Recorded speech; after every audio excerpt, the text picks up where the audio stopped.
ढेकर बऱ्याच वेळा आपण पुरणपोळीचं जेवण केल्यानंतर ढेकर येते, अति जेवण केल्यामुळे ढेकर येते किंवा अन्न पचायला लागल्यानंतर ढेकर येते.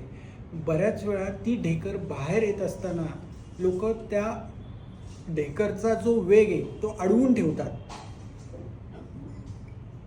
तो वेग जो बाहेर येणार आहे त्याला जर तुम्ही अडवून ठेवलं तर बऱ्याच वेळा तुम्ही जे अन्न खाताय त्याला चव समजत नाही, अरुची म्हणजे काही खातोय ते खाण्यावरची इच्छा निघून जाते. ढेकराचा वेग अडवल्यामुळे कुठले कुठले आजार होतात ते मी सांगतोय. त्याच्यामध्ये पहिला आजार सांगितला की अरुची, काही जे खातोय त्याची चव समजत नाही.